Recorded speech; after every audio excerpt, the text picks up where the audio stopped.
we use regression in machine learning, which is the attempt to produce a function that describes the relationship between input and outputs and predicts how the output should change as the input changes. Okay, this is how it is done.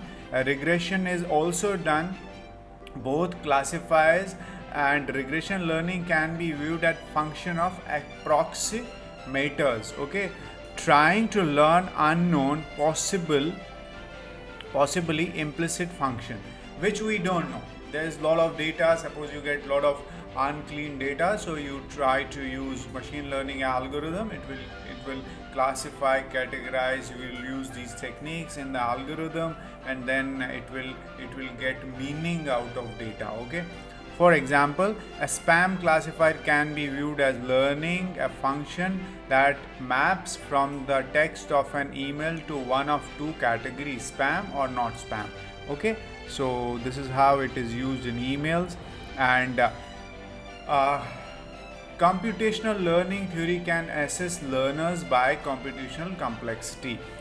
By simple complexity, how much data is required, other notices of optimization. This is how regression is done.